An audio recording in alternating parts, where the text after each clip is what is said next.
মালদা মুর্শিদাবাদে অশান্তি নিয়ে তৃণমূলকে নিশানা মোদীর তৃণমূল সরকারের নির্মমতার উদাহরণ বলে তোপ পাল্টা নরেন্দ্র মোদীকে তোপ মুখ্যমন্ত্রীর। यहाँ मुर्शिदाबाद में जो कुछ हुआ, मालदा में जो कुछ हुआ, वो यहाँ की सरकार की निर्ममता का उदाहरण है।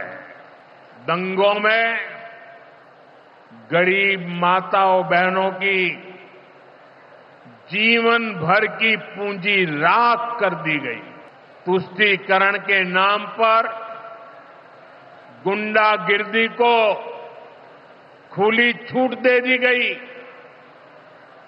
जब सरकार चलाने वाले एक पार्टी के लोग, विधायक, कॉरपोरेटर ही लोगों के घरों को चिन्हित करके जलाते हैं और पुलिस तमाशा देखती है, तो उस भयावह स्थिति की कल्पना की जा सकती है।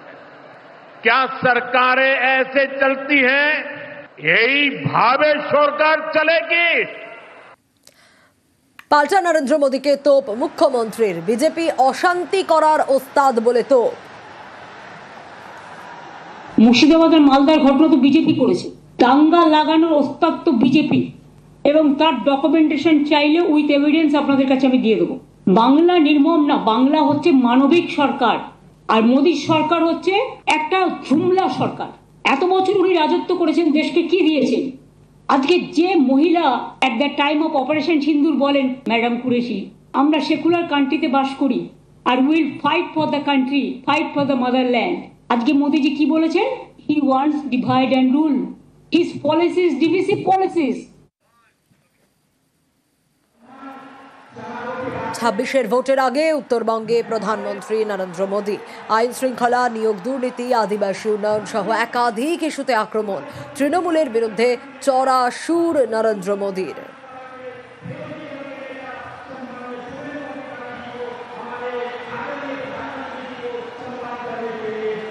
पश्चिम बंगाल एक साथ कई संकटों से घिरा हुआ है।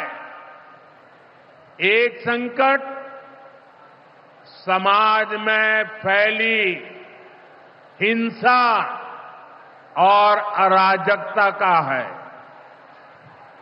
दूसरा संकट माताओं बहनों की असुरक्षा का है, उन पर हो रहे जघन्य अपराधों का है। तीसरा संकट नौजवानों में फैल रही घोर निराशा का है, बेतहाशा बेरोजगारी का है। चौथा संकट घनघोर करप्शन का है। यहां की सिस्टम पर लगातार कम होते जन विश्वास का है। और पांचवा संकट गरीबों का हक छीनने वाली सत्ताधारी पार्टी की स्वार्थी राजनीति का है। मोदी जी को ये बात शोभा नहीं होता, शोभा नहीं पाता। उन्होंने देश का प्रधानमंत्री है, बीजेपी का भी है, लेकिन उन्होंने बंगाल में आके ऑपरेशन सिंदूर किया। ऐसा ऑपरेशन बंगाल करेगा, इसका मतलब टेररिस्ट का साथ और बंगाल का मिट्टी को मिला दिया, बंगाल का मिट्टी का इज्जत को मिला दिया, बंगाल का माँ बहन का सम्मान को मिला दिया। क्या सोचता है उन्होंने कि जो भी मर्जी वो कर सकता है? Please remember, every women they have a respect, they take sindoor from their husband, but PM Modi is saying just like you are not the husband of everybody. Why you are not giving Sindoor to your Mrs first? जो भी मर्जी बदल सकता है। हम देश को सम्मान करते हैं, लेकिन आत्मसम्मान विसर्जन नहीं करता है। और ऑपरेशन सिंदूर का ऑपरेशन बंगाल करेगा, इतना हिम्मत है? तो काल ही इलेक्शन करके करिए, हम तैयार है। सब एजेंसी तो उनका हाथ में है। রাজনীতির হোলি খেলতে এসেছেন প্রধানমন্ত্রী, তোপ মুখ্যমন্ত্রীর। অপারেশন সিন্দুর নামটা দিয়েছিলেন পলিটিক্যালি এটাকে ক্যাচ করবার জন্য। তাও আমি এটা নিয়ে কোনো মন্তব্যে এখনই যাব না। বিজেপি বিরোধী দলের সমস্ত প্রতিনিধিরা দেশের হয়ে গলা ফাটাচ্ছেন বিদেশে, আর সেই সময় নির্বাচনী প্রচার হিসেবে রাজনীতির রং লাগিয়ে রাজনীতির হোলি খেলতে এসছেন। এটা শোভা নয়, এটা সৌজন্য পাওয়া যায় না। 26-এর ভোটের আগে উত্তরবঙ্গ এসেছেন প্রধানমন্ত্রী এবং উত্তরবঙ্গে মোদি আইন শৃঙ্খলা, নিয়োগ দুর্নীতি, আদিবাসী উন্নয়ন, একাধিক ইস্যুতে আক্রমণ। তৃণমূলের বিরুদ্ধে চড়া সুর নরেন্দ্র মোদি।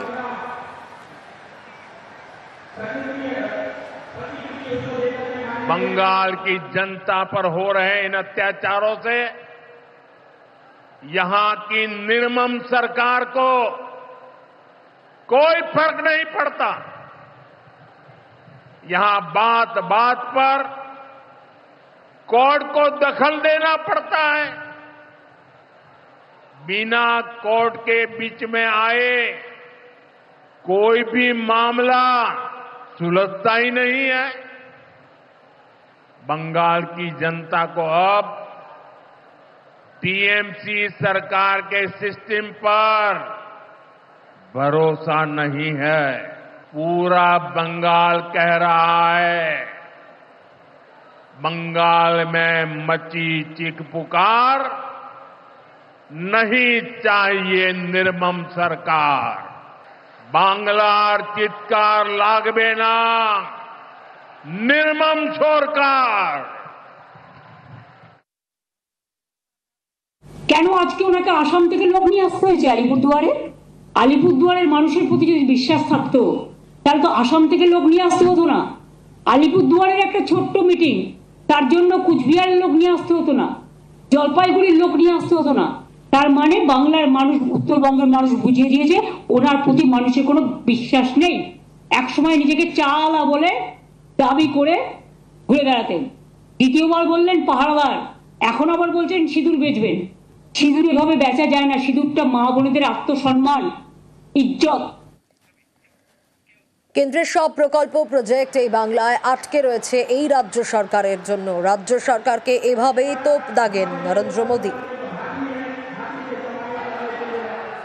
साथियों, राजनीति अपनी जगह पर है, लेकिन गरीब, दलित, पिछड़े, आदिवासी और महिलाओं से टीएमसी क्यों दुश्मनी निकाल रही है? पश्चिम बंगाल के गरीब, एससी, एसटी, ओबीसी के लिए जो भी योजनाएं देश में चल रही है, उनमें से बहुत सारी योजनाएं यहां लागू ही नहीं होने दी जा रही है। पूरे देश में करोड़ों लोगों को आयुष्मान योजना के तहत मुफ्त इलाज मिल चुका है, लेकिन मुझे दुख के साथ कहना पड़ रहा है, इसका फायदा पश्चिम बंगाल के मेरे भाई बहनों को नहीं मिल रहा। केंद्र की बीजेपी सरकार देश भर में गरीब परिवारों को पक्के घर बनाकर दे रही है, लेकिन पश्चिम बंगाल में लाखों परिवारों का घर नहीं बन पा रहा है, क्योंकि टीएमसी के लोग इसमें भी गरीब के पास से कट और कमीशन की मांग कर रहे हैं।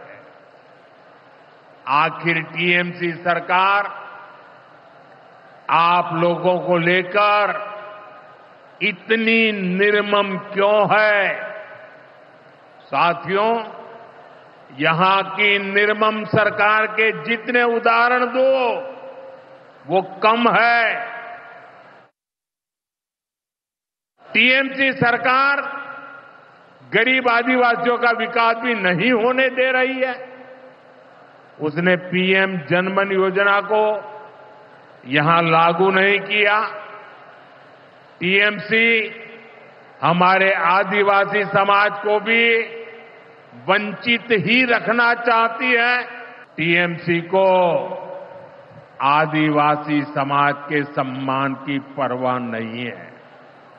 2022 में जब एनडीए ने एक आदिवासी महिला को राष्ट्रपति उम्मीदवार बनाया तो सबसे पहले विरोध करने वाली पार्टी टीएमसी थी।